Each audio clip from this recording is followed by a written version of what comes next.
quinzaine de jours, c'est Noël. Je vous propose de réaliser un bonnet de Noël sous forme d'entremets fraise vanille. Vous allez voir, c'est un gâteau à base d'un sablé breton, surmonté d'une mousse bavaroise à la vanille, ainsi qu'un insert fraise. C'est vraiment délicieux, avec un bon glaçage rouge brillant.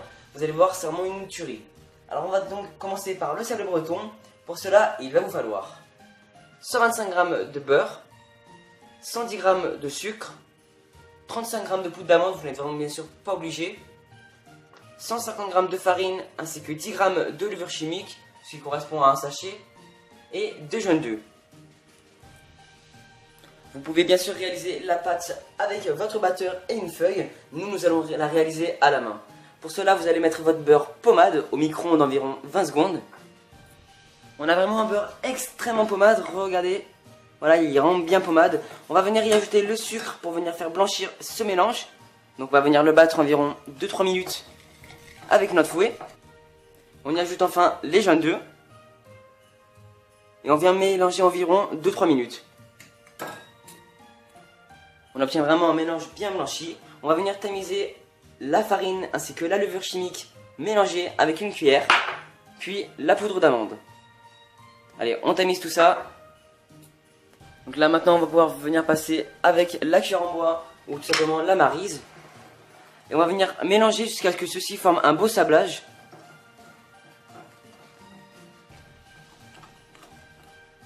Alors bien sûr, une fois que votre sablage a été formé, vous pouvez venir faire une pâte avec votre cuillère en bois tout en faisant comme une pâte à choux, c'est-à-dire une panade. Vous la travaillez légèrement avec le dos de la cuillère, ou alors vous pouvez venir la prendre avec de la farine et venir la travailler à la main. Vous voyez, on obtient vraiment une bonne pâte. On va pas la travailler plus, on va pas lui donner du corps, mais on va tout de suite la mettre sur une assiette bien filmée au frigo pendant environ 2 heures.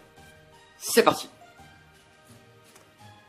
Pour l'insert à la fraise, il va vous falloir 375 g de coulis de fraise, 25 g de sucre et 3,5 g d'agar-agar. Donc l'agar-agar, c'est de la gélatine sans porc.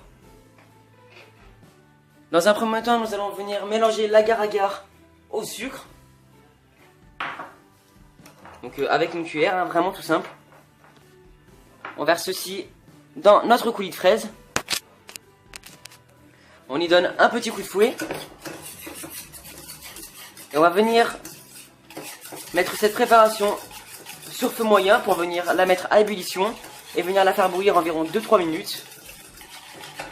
Allez, c'est parti. Les amis, j'ai récupéré un cercle de 18 cm de diamètre et je suis venu mettre du film que l'on va venir tendre à l'aide de nos mains, comme ceci. Alors pour qu'il soit bien lisse, vous avez aussi une méthode, c'est de le mettre au four juste 3 secondes, voilà. Et là vous allez voir, le film va vraiment bien s'éteindre. Et vous allez vraiment avoir un truc lisse partout et bien régulier. Allez, on le place ensuite dans une plaque retournée. Et on pourra y ajouter notre insert fraise. Donc une fois que notre préparation à la fraise est prête, on le verse donc dans notre cercle. On va le placer au congélateur pour environ 4-5 heures. Alors votre préparation au début sera extrêmement liquide, vous voyez, alors bien sûr n'hésitez pas à la faire reposer sur votre tour pendant au moins 2 bonnes heures. Ceci va créer une légère croûte, vous allez voir, donc on va venir laisser comme ceci pendant au moins 2 bonnes heures. Donc pour la mousse bavaroise à la vanille, il va vous falloir 200 g de lait et 100 g de crème liquide entière, 30% de matière grasse. Alors là, petite précision, pensez à en garder environ 450 g de côté. Je les ai pas mises parce que moi ils sont en bouteille. Donc pensez vraiment à en garder 450 g de crème liquide entière, 30% de matière grasse de côté au congélateur avec votre cuve et votre fouet.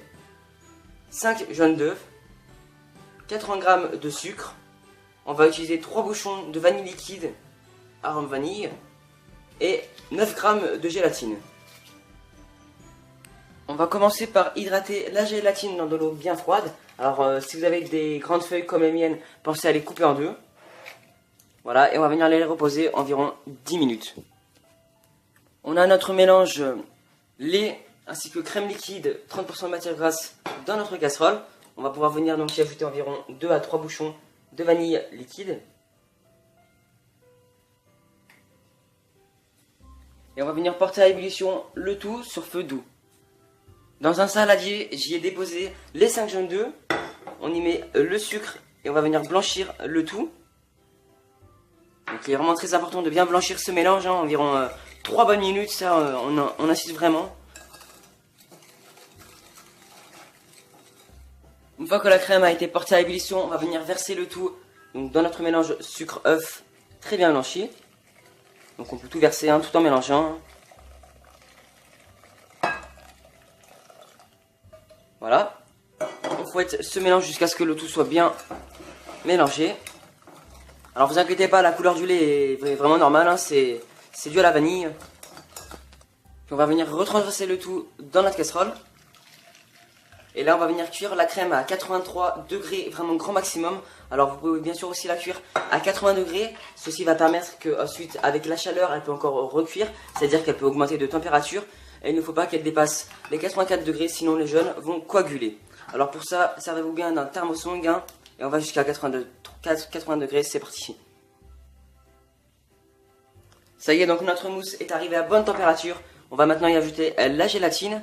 Et on mélange jusqu'à ce que le tout soit bien incorporé dans la crème anglaise. Ensuite, on va venir filtrer donc, notre crème anglaise donc, dans un plus grand saladier.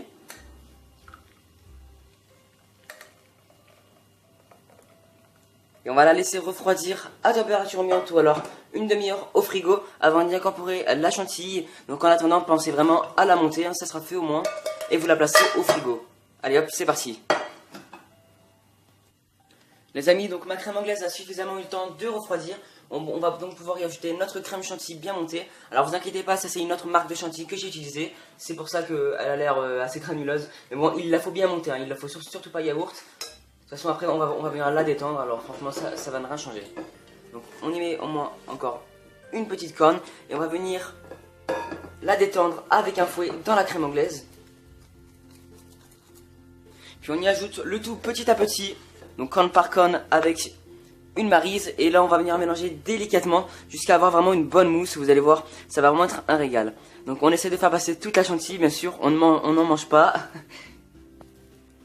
Vous avez vu la mousse les amis? Elle est vraiment très bien montée. Alors maintenant on continue donc le tout avec notre maryse. Et donc on la mélange bien.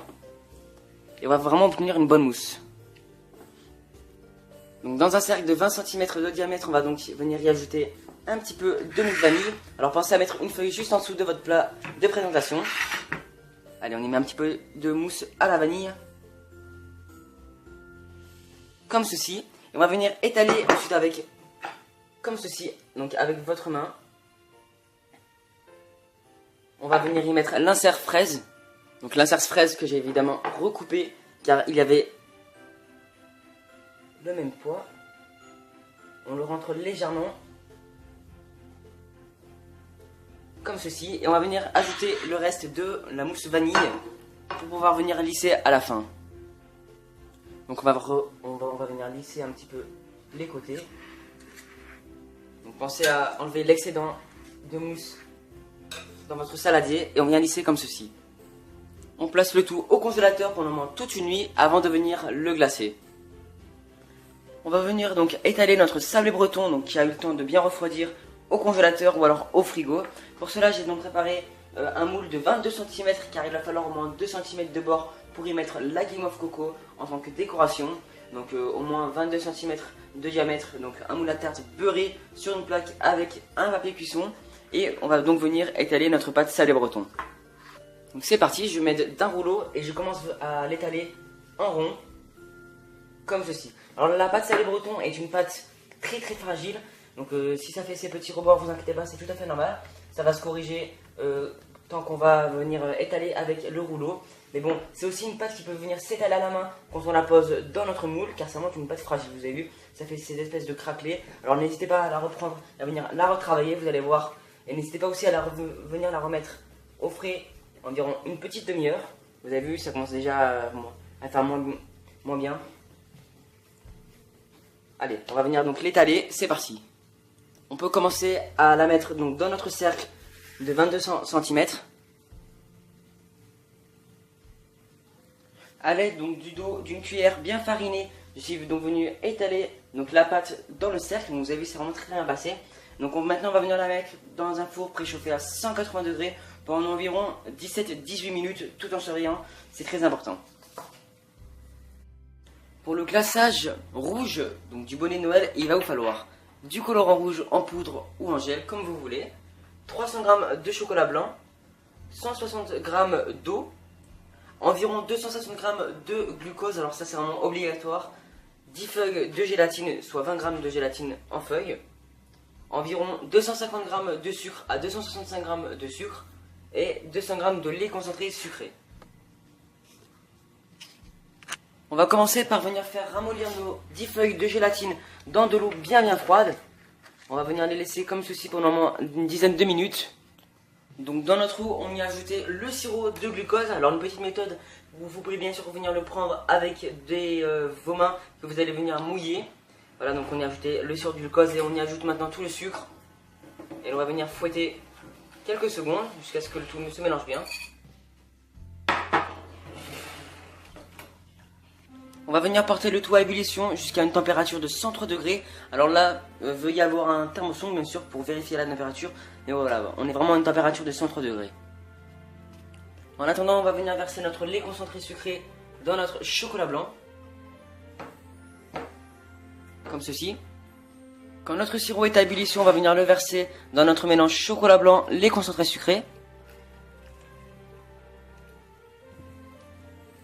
Et on va venir laisser reposer environ 30 secondes avant d'y ajouter la gélatine. Voilà, on va venir y ajouter environ 2 petites gouttes ou 3 petites gouttes de colorant rouge. Comme ceci. Et on va y ajouter notre gélatine essorée. On va pouvoir mixer le tout car on veut vraiment éviter le maximum de bulles d'air. Car c'est vrai que ça fait pas bien beau dans un autre mets. Alors là c'est vraiment un glaçage rouge pour pas mal de personnes. Donc ça va vous permettre de le conserver au frais ou même en chambre froide si vous en avez une ou alors au congélateur sans aucun problème pendant des jours.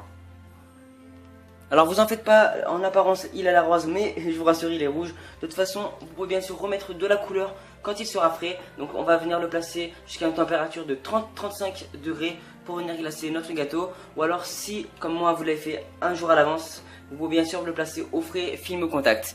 Allez, je vous retrouve pour le glaçage justement et glacer l'entremets. Voilà les amis, donc après démoulage donc, du gâteau, on va venir donc le glacer avec le glaçage rouge. Donc il faut vraiment un bon glaçage à température, donc le mien est vraiment à 30 jusqu'à 35 degrés. On laisse tomber, vous allez voir les amis, on peut appuyer comme ceci. Et on va venir placer le tout encore au congélateur ou alors au frigo, environ une demi-heure. Il ne reste plus qu'à y mettre de la guimauve, donc c'est simple, donc de la guimauve c'est un sucre cuit à 121 degrés, ajouté dans un blanc d'œuf légèrement monté, donc mousseux. Ensuite, vous mélangez le tout et vous mettez bien le sirop contre les parois de votre cuve et vous y ajoutez environ 10 g de gélatine. Vous attendez, vous faites directement des douilles comme ceci avec de la coco. Alors on va venir mettre donc un petit bonnet. On met vraiment au centre, hein, voilà. Et on va venir mettre les bandes comme ceci autour du gâteau. Et voilà donc notre entremets Père Noël est maintenant terminé les amis. On a vraiment un très beau gâteau. Alors là c'est vraiment du haut level hein. Donc on peut le déguster 24 heures après. Et oui car il faut vraiment que l'ensemble soit bien froid. Donc je vais le remettre encore en frais environ 12 heures. Donc faites attention parce que le sablé breton est un biscuit vraiment très friable. Regardez bien. Il est vraiment très friable hein. Il se casse vraiment en deux d'un coup. Allez, quant à moi je vous retrouve pour de nouvelles vidéos dans très peu de temps, sûrement le 15 décembre. On verra ça ensemble. Et pour cela je vous dis à tous et à toutes, à bientôt.